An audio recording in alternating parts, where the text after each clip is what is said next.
In this day and age, nothing could be more important than us joining forces with Canada and Mexico. This is a way for all of us to come together, no matter your background, where you come from, what your political stripes are, to celebrate the beautiful game. An event as large as a FIFA World Cup requires significant federal support. Our next guest is the co-chair of the Congressional Soccer Caucus. Her name is U.S. Representative Kathy Castor, and she's one of the many women behind football.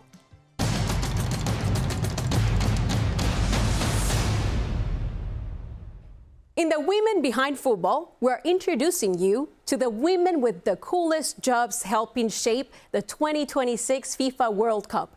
But we don't want just to do a standard interview. We want to treat this like a soccer game. Welcome to the kickoff, where we start with rapid-fire questions to get things going. Congresswoman, welcome to our show. Thank you so much for being here. My first question to you is, let's start with the basic. Is it soccer or is it football? Wow, it's here in Tampa Bay, it's soccer. And what's your favorite World Cup memory? It's the joy of the U.S. women's national team being able to win those series over Brazil and Japan, and just their consistent excellence on the field. And what's the best part of your job? It's when you really do, you work out someone's immigration problem. You get them the Social Security or IRS checker, that you connect the veteran with the benefits that they have earned. Now it's time that we get to know you a little bit better. We'll dig into your job in the second half, but first, I want to learn more about your upbringing. You were born in Miami. What 3 words would you use to describe your childhood? My childhood was active, outside, and oftentimes at the beach. Your mother, Betty, is an impressive woman who served as a president of the University of South Florida and was the first woman elected to the Florida cabinet. What lessons have you learned from her? I watched my mom. She was so down to earth. She started as a school teacher and then worked her way up to university president, but always had a touch of kindness. She was my manager on my softball team when I was just a child, and watched her advocate for Title IX for women and girls in sports to make sure that they had fair opportunities, and that she really truly inspired me into public service. And what went into your decision to follow your mother into politics? It's a love for the environment. I ran for office to make sure that the waters off the Gulf Coast of Florida are clean and healthy, that we have clean air, clean water. Also, at that time, Florida, it was very difficult for someone to get affordable health care insurance. So I've devoted my public service career to health care expansion so that it's affordable, available, and high quality. And at that time, the war in Iraq was raging when I first ran for Congress in 2006. And I knew that was a foreign policy error, and we needed to find a way out to keep our folks safe. Okay, now it's time for halftime, where we take a little break and tell you about the World Cup by the numbers. World Cup by the numbers. Do you remember these World Cup firsts and record-breaking moments? The 1994 World Cup in the United States holds the record for the most attendees, with more than 3.5 million fans in attendance for all 52 games. Turkey's Hakan Şükür's goal in 2002 was the fastest in World Cup history, scoring after just 11 seconds against South Korea. Egypt's Issam El Hadary was the oldest player to participate at 45 in the 2018 FIFA World Cup, while Ireland's Norman Whiteside was the youngest at 17 in the 1983 FIFA World Cup. The 2002 World Cup, hosted in South Korea and Japan, was the first edition to be held in 2 countries. The 2022 World Cup in Qatar, played from November 20th to December 18th, was the first time the tournament was played during the Northern Hemisphere's fall. So in this second half, I want to drill down on what exactly it is that your job entails. Tell us more about the Congressional Soccer Caucus. What is your mission and how does it work?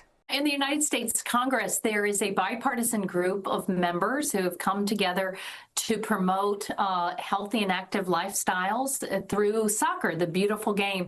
We play an annual Congressional Soccer match with some of the stars from U.S. Soccer and leagues across the country to raise money for the U.S. Soccer Foundation. The U.S. Soccer Foundation helps bring pitches and opportunities to underserved areas all across America. So that's one important piece of it. But I entered the Soccer Caucus as a way to advocate for equal pay between the women's team and the men's team nationally, because they were such an inspiration to women across the country in their ability to advocate for equal pay in the workplace. But now we have our eyes set on the 2026 Men's World Cup coming to North America, and there is a lot of work to do there to ensure that we have enough infrastructure in place for all of the fans to visit this continent, to make sure that communities are ready, that the State Department has the visa processing system set up so all of the visitors can come to North America and have an enjoyable experience. So we have our eyes set on a very successful Men's World Cup in 2026.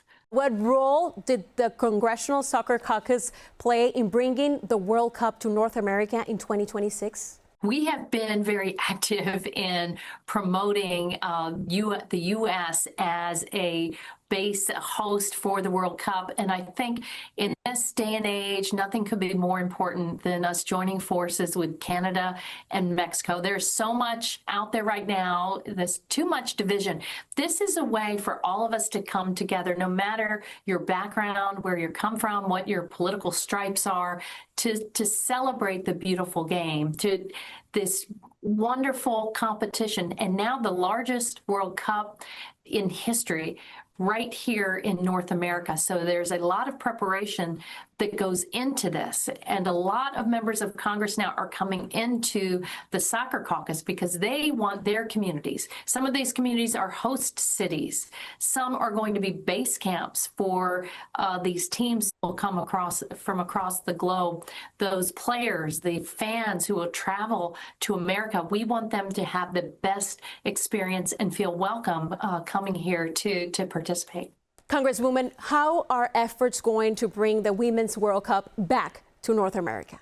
We feel very good about the World Cup here in America. Of course, we have to really deliver on this 2026 Men's World Cup and make sure that things go smoothly.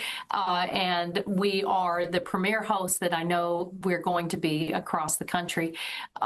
But this will give the USA an opportunity again to grow opportunities for young women here in America, but across the globe. This game is growing. The opportunities are growing. And there needs to be an investment, though, by FIFA, by U.S. Soccer, by other countries in the opportunities for girls and young women.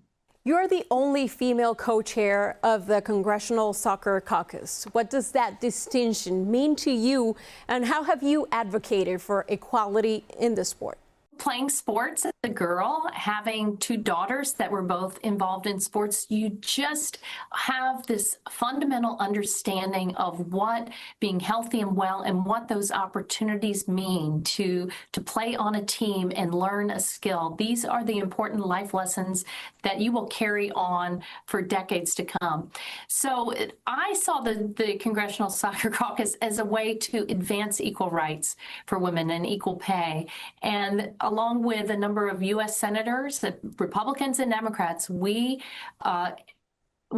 advocated for the women's team. They were very brave in hiring attorneys and taking U.S. Soccer to court and say it is not fair that we play on substandard fields, that we don't have the same facilities, we don't travel the same way. And yet it was the U.S. women's national team that was winning championships, winning games, consistent excellence compared to the men's team. So we use the Soccer Caucus to advocate for them and back them up. Also doing the same to bring in other sports leagues to make sure that opportunities for women and girls are on par. And we're going to continue to do that. There have been a lot of other female members of Congress that have joined the Soccer Caucus now because they've seen our success, and they want success for the Men's World Cup, the Olympics, and the Women's World Cup in the years ahead. What has been your proudest accomplishment as a co-chair of this Congressional Soccer Caucus? Clearly, it was standing with the U.S. women's national team in 2023 when they signed the Equal Pay Agreement, when they finally, all of their advocacy and years of excellence paid off. We celebrated at Audi Field in Washington, D.C. I was so honored to play a small role, but to stand with that team that became the role models for young women all across America and across the globe to stand up for themselves and advocate for what they're entitled to, equal pay for equal work.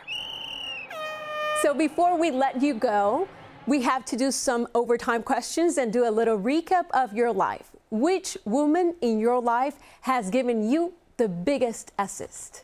Clearly my mother, Kathy Castor, who started as a school teacher and became a university president, all the way along advocated for equal rights, equal opportunity for women, and Title IX. And what was the biggest red card experience of your career? The biggest red card experience is probably more as a mom, to say when you have two daughters that you raise to be independent, every once in a while they keep you in check and they say, Mom, no. Like when my daughters were little, they had some signals when I was talking too long out in public, like too long, or finish up. They keep me honest. And what's the biggest goal or the biggest success you have scored? I think it's affordable health care. I came to Congress when a lot of my neighbors could not access affordable health coverage. The insurance companies could block you if you had a pre-existing condition like cancer or diabetes. And we passed the Affordable Care Act that did away with that discrimination. And now over 5 million Floridians shop in the healthcare.gov exchange, more than any other state. So I think making sure that my neighbors can stay healthy and well, not just through sports, but through actual affordable, high-quality healthcare coverage. Congresswoman Kathy Castor, thank you so much for joining us today and providing insights into how the Congressional Soccer Caucus is preparing for the 2026 FIFA World Cup. Excellent. Thank you so much. Make sure to watch all the action on Telemundo, your Spanish language home of the World Cup.